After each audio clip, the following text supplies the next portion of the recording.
afterwards. Well, I'm also very excited for this next topic. It's a big one. To try and cover this in 25 minutes, we're only going to be able to scratch the surface, but hopefully scratch the surface in a way that will give us some food for thought.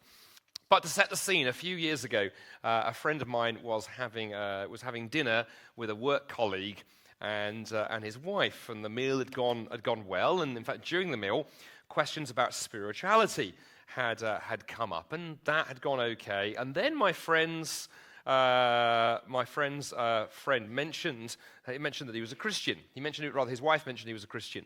And at that point, he said the atmosphere noticeably chilled. And the colleague's wife, on hearing that they were Christians, said, Oh, I didn't have you guys down as those kind of people who hate lesbians, gays, and transsexuals. That puts a real dampener on a conversation.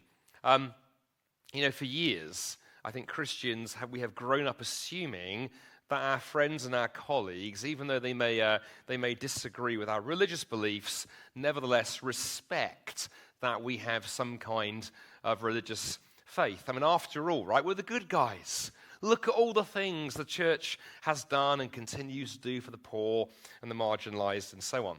But increasingly, we're not seen as the good guys.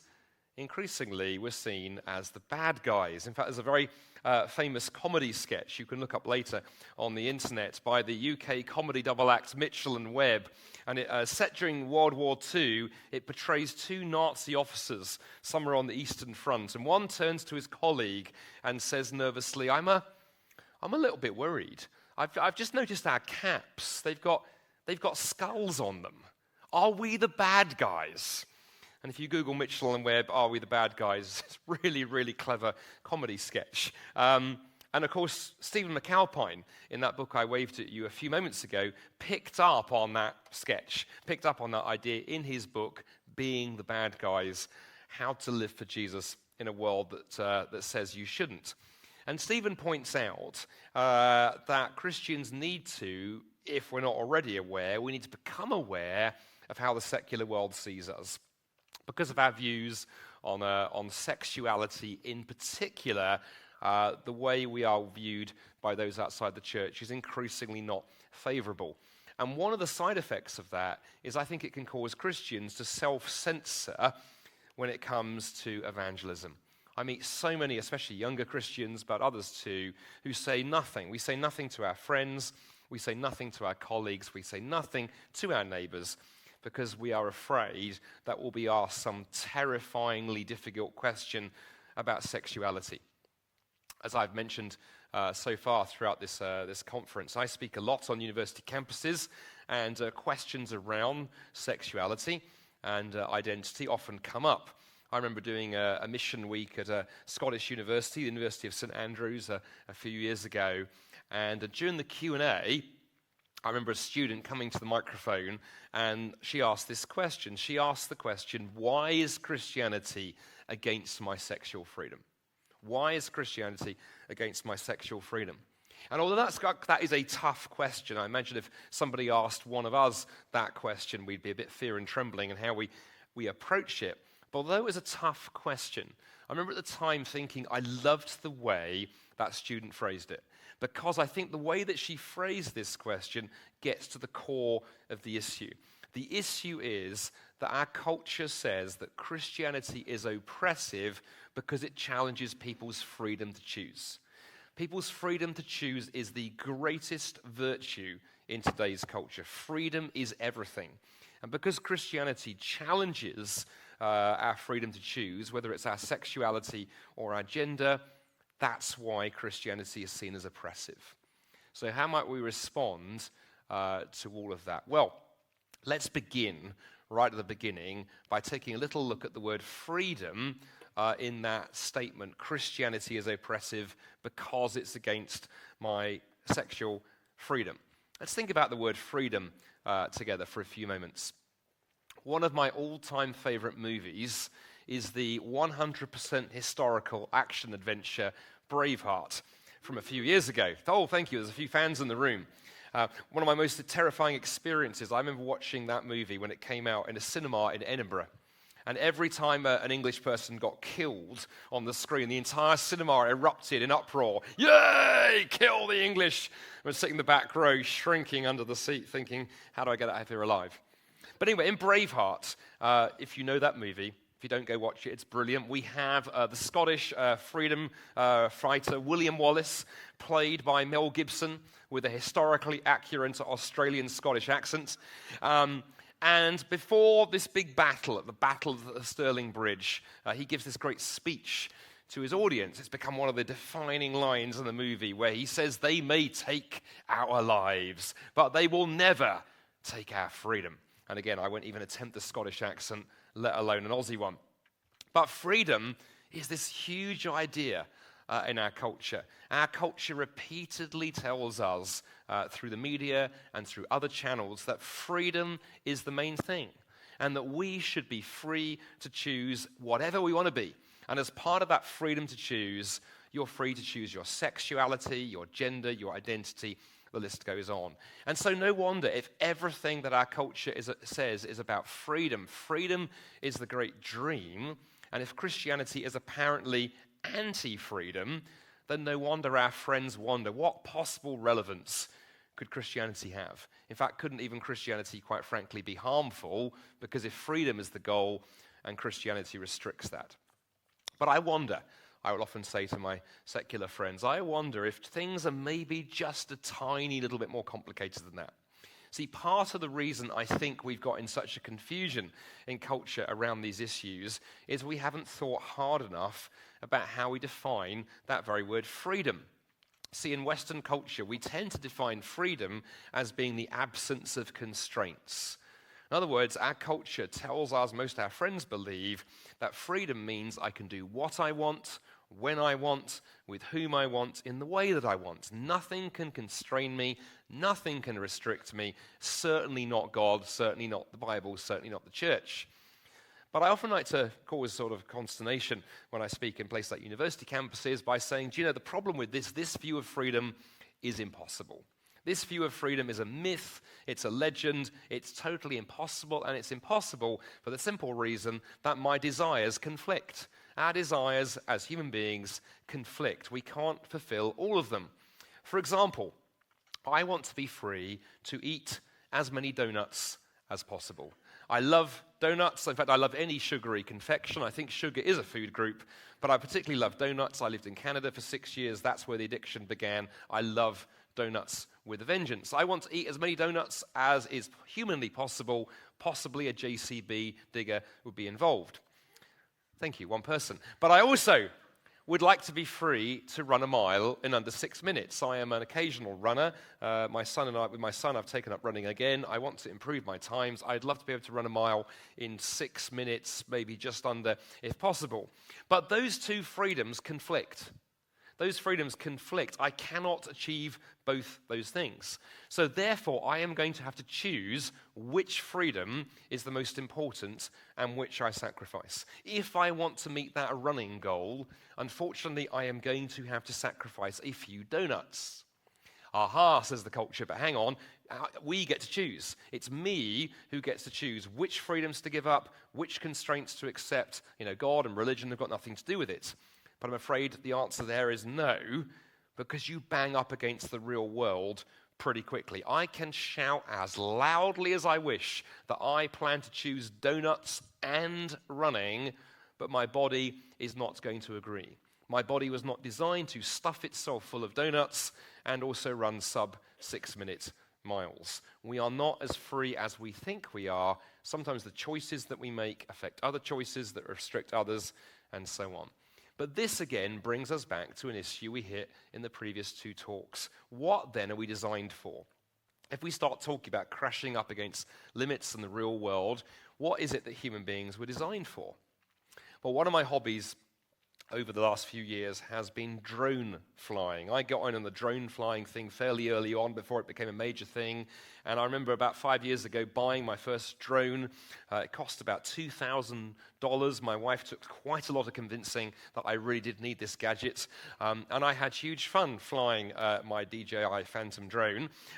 But there were some instructions that came with it. Not many, I have to admit. It was fairly simple instructions, but there was an instruction leaflet. And one thing that was said in large 24-point bold font in the instructions was, do not fly your drone in enclosed spaces, such as warehouses, barns, houses, or forests, or so on. Well, after about 3 years of flying this thing, I began thinking, do you know what? I know why they've said that, because there are amateurs out there. But I'm a professional. I've been flying this thing I've racked up over 100 hours of flying time. I know what I'm doing, and near where I live are some woods. And one snowy winter's day, I found myself thinking, if I took my drone into the woods and I flew it backwards down that track, the shot would be immense. It would look epic. It would go viral. So I tried it. And I hit a tree, and I did $500 worth of damage. Turns out the instructions were actually relevant. It turns out if you use something the wrong way, you can damage it. And the same goes for us. And that raises the question, what were we designed for? What was our freedom designed for? And what's its purpose? And questions around design and purpose and these kind of things, I think help untangle some of the mess that has sometimes infected conversations around Christianity and sexuality in particular. For the question that it strikes me that very few people in our culture are bothering to ask is arguably the most important one, and it's this question: what is sex and sexuality for? What is the purpose of sex and sexuality? Unless you can answer that question, there's no point trying to address the others. Well, before we unpack that question, and we'll get to it in a moment, it is worth reminding ourselves what a thoroughly confused culture we have when it comes to sex and sexuality. Our culture is utterly confused and has no real idea actually what it thinks. On the one hand, we live in a culture that is absolutely sex mad, right? Our media is sex obsessed. Our culture is thoroughly pornified. You cannot escape this in culture. On the other hand, at the same time, our culture has also elevated sex to the highest form of good. Our culture tells people that the most exciting, the most fulfilling, the most amazing thing you can do is have sex with people. And sadly, by the way, the church has sometimes gone along with this. Sometimes we speak in the church about marriage as if it's the most important thing, the whole point of human existence. And no wonder then that single people sometimes wonder if they really fit in church, if we buy into the Christian version of this. But in all of this, in our culture, sex and sexuality have largely been framed in terms of consumerism. It's all about choice. You can sleep with who you want and when you want, how you want, whenever you want, and woe betide anybody who tries to tell you different. As Stephen McAlpine, who I mentioned earlier, puts it, he says, I call this a sexular age, a time in which sexual expression, unhindered by anything other than consent, reigns supreme. Our sexual identity and practice is being promoted as good news. It's another gospel. Yet there is this strange contradiction, because despite this sexular age, sex is still considered as something almost sacred in our culture today. Interesting question, isn't it? Given how secular our culture is, why is it that our culture still has rape on the statute book as a separate offense from assault, for example? Why is that? It makes very little sense in the secular age in which we live. Why is it that sexuality is still in some ways considered to be precious, one of the most sacred things about us? I think that's a question our secular culture struggles to answer. And then, of course, our secular culture has managed to tangle up the sex question and the identity question. We are encouraged to define ourselves in terms of who we sleep with. Movements like Pride, for example, that have morphed from a day into a week to a month, encourage people to see gay and lesbian, not so much about whom they're attracted to, but who they are. And no wonder that when Christians raise questions, we are considered not to be objecting to behavior, we're considered to be attacking identity. But in all of that question that I raised a few minutes ago has been totally missed. What is sexuality for?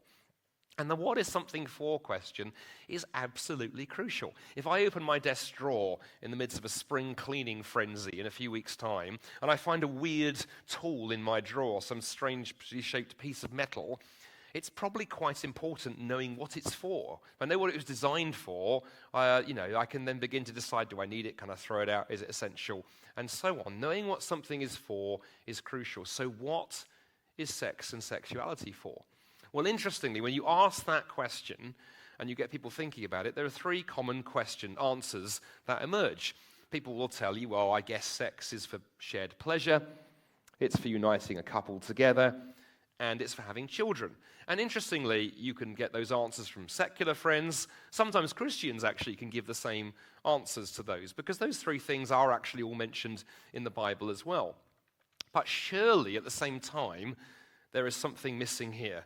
There is a mysterious thing, fourth thing missing.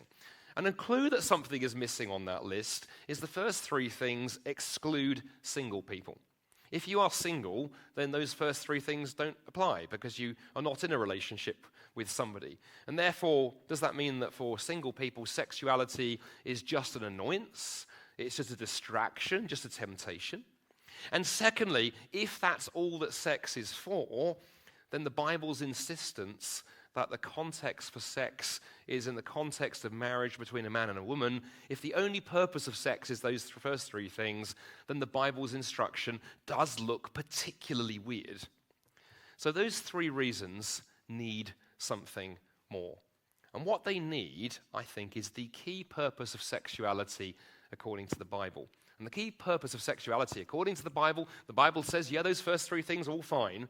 But the thing that the Bible returns to time and time again is that sexuality is God's gift to us to make God more knowable. Listen to these words from the very well-regarded American preacher and theologian John Piper. John puts it beautifully, I think, when he says this. John says, the ultimate reason, and not the only one, but the ultimate reason why we are sexual is to make God more deeply knowable. The language and the imagery of sexuality are some of the most graphic and powerful that the Bible uses to describe the relationship between God and his people, both positively when we are faithful and negatively when we are not. Similarly, a friend of mine called Ed Shaw, himself, he's a vicar in the UK, and Ed is also a celibate same-sex attracted Christian who has written widely on these issues. In his book, Purposeful Sexuality, Ed unpacks it further. He says, why do I have such powerful, passionate sexual feelings? Is it to make my life miserable because I can't express them in a marriage with someone of the opposite sex? No. They exist to make my life more joyful as they help me begin to appreciate God's love for me. Why has God made you as a sexual being? Is it to torture you slowly as you struggle to express your sexuality the right way? No. You have a sexuality so that he can best communicate to you the full intensity of his love for you, so that you can better appreciate how much he cannot take his eyes off you.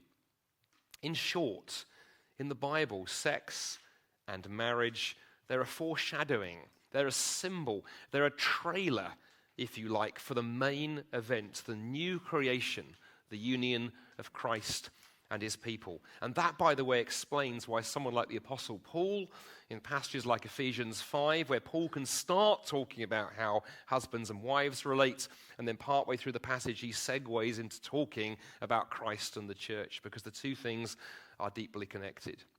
And all of that means for us as Christians, if marriage and sexuality are is one of the primary models in Scripture for Christ and the church, if sex is not just something we do between the sheets, but is something much more deeply woven into creation, we cannot simply mess around with it at our leisure.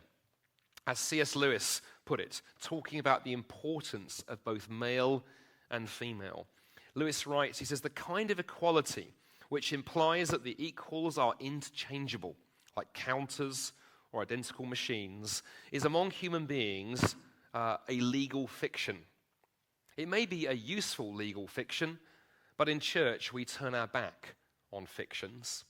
One of the ends for which sex was created was to symbolize to us the hidden things of God. One of the functions of human marriage is to express the nature of the union between Christ and the church. We have no authority to take the living and seminal figures which God has painted on the canvas of our nature and shift them about as if they were mere geometrical figures. Now, all of what I've shared with you doesn't mean that our friends, our secular friends, will go, gosh, you know what, that's brilliant, I agree with you. But it does do something significant. It connects the story of sexuality to the bigger story of God and creation, God's design for us, his love for us, and the gospel message of an eternity of close relationship for him as we were intended for. It is vital that as Christians we say, and we say repeatedly, that sexuality is not about us defining our identity, but sexuality is about God showing his love for us. And the good news is that is a bigger story that all of us are invited to, whether we are gay, straight, bi, married, single, or anything else. We can agree with our secular friends that sex is special, and we can agree that it's sacred. But for sex to be sacred, for something to be sacred, it has to point to something bigger than itself. On atheism, sex points to nothing. On atheism, sex is about reproduction, or pleasure, or exploitation. On Christianity, on the other hand, sex points to something so much bigger. Well, we have barely scratched the surface in the last 22 and a half minutes. So where do we go from this as we draw the threads together? And then in time, when we get to the Q&A, if there's particular things you want me to comment more on, very happy to. But just a few thoughts for us as we draw the threads together. First, for those of us who are Christians, we cannot duck these difficult questions. Sometimes it's tempting in the church to kind of lock the doors, barricade the windows, and put our heads down. We are in a culture that is utterly confused about these things. We can't escape that, and I think we need to be in the forefront of those conversations, even if sometimes they're messy. Secondly, our culture is in a mess around these issues because we have forgotten other things, one of them being the virtue of forgiveness. If anyone puts a foot wrong in the public square, be they Christians or whoever, on some of these big issues, they get shot to pieces because our culture has forgotten what it means to forgive. In his book, The Madness of Crowds, the gay atheist journalist Douglas Murray makes this interesting remark. He says, as one of the consequences of the death of God, Friedrich Nietzsche, the famous atheist, foresaw that people could find themselves stuck in cycles of Christian theology with no way out. Specifically, that people would inherit the concepts of guilt and sin and shame, but would be without the means of redemption which the Christian religion also offered. Interesting observation, because I would suggest to you that's the world we find ourselves in contemporary Australia, contemporary United Kingdom, where having the wrong view of sex can get you cancelled, fired, the Twitter mob coming after you with virtual pitchforks. Somehow, our culture needs to rediscover the virtue of forgiveness as a massive need and an opportunity, even though it may be difficult, for perhaps Christians to take the lead on that. Thirdly, let's make sure as Christians we show compassion on these issues. We've talked over the last 24 hours about the importance of listening and asking good questions, and on these issues of sexuality and identity, which go so deep for so many people, boy, do we need to exercise those gifts. No matter how much we disagree with somebody, we need to make sure we are listening, asking questions, building bridges and connections. And then fourthly, in all of that, take the opportunity to point to people who are living a better story and showing there is an alternative here. I mentioned Sam Albury's book, Is God Anti-Gay? As I say, Sam is himself. He's a Church of England vicar, same-sex attracted, living a celibate, biblically faithful life. It's a wonderfully positive book. Stories like Sam's and others break that cultural narrative that say that unless you're sleeping with somebody, you're unfulfilled. Or you've got someone like David Bennett, whose book A War of Loves is worth checking out. David was an Australian atheist gay rights activist before God got hold of him a few years ago in a Sydney coffee shop, turned his life around. And that book, War of Loves, is a brilliant testimony again of why following the Bible's instructions on sexuality is positive and not negative. And if you want more examples of those, check out the Living Out website at some point. That's a ministry in the UK that collects the stories of Christians who are same-sex attracted but living biblically faithful lives and whose testimony point time and time again to the goodness of the gospel on these things. It's a great resource. And then fifth, let's make sure that our churches are places where people can come with their sexual brokenness and find help and healing. That can be a struggle. It can be a struggle for someone wrestling with these issues, sometimes have the courage to come across the doors of the church. And when they do, let's make sure they find compassion and help and support. I mentioned David Bennett a few moments ago. So David's book, A War of Loves, is a fascinating testimony. The first few chapters tell you how he came from atheism to Christianity. And then he describes waking up on the morning after he's prayed to become a Christian and suddenly realizing now things get complicated. He's in a long-standing gay relationship, he's a gay rights activist, and now he's a follower of Jesus. It takes him 18 months to figure out that following Christ means some life changes as he had the courage to follow Christ's call to holiness. It's a very powerful story, actually, of what it means to support somebody through those early days of discipleship. And in fact, I remember David once saying to me, we've been friends for some years, he said, the more I go on in all this, Andy, he said, the more I realize that homosexuality is not an evangelism issue, it's a discipleship issue. Because we come with our brokenness to Christ, and then the work of being put back together begins. And the Bible reminds us of that, doesn't it? Because in Galatians 6, verse 2, Paul writes, carry each other's burdens, and in this way you'll fulfill the law of Christ.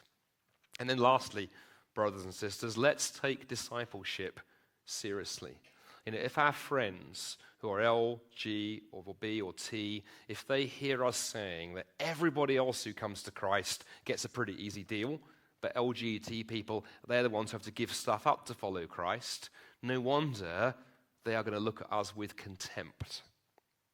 But if we preach the true gospel, and the true gospel says that everybody, every one of us, has to sign a blank check that King Jesus gets to fill in.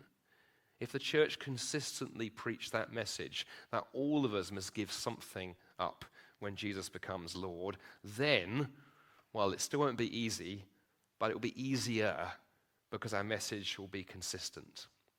The gospel is not oppressive because true freedom is only found when we find it in Christ, the one who said, I have come that you might have life and have it to the full.